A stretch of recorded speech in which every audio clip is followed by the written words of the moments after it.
So anyway, I built this thing. It's a buckyball, a soccer ball, a truncated icosahedron if you like.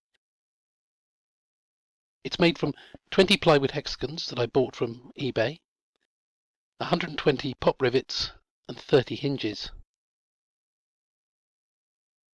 I really wasn't sure if it was going to work, but it appears to be a completely rigid structure without any internal supports. I'm really quite proud of it. But it is far from perfect. I did rush the construction a bit. As you see, there are several places where things don't line up properly. But for me, it's still a lovely object. It's also a completely useless object and just takes up space.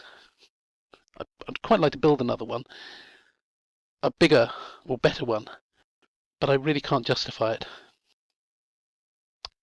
All the same, I think it's lovely.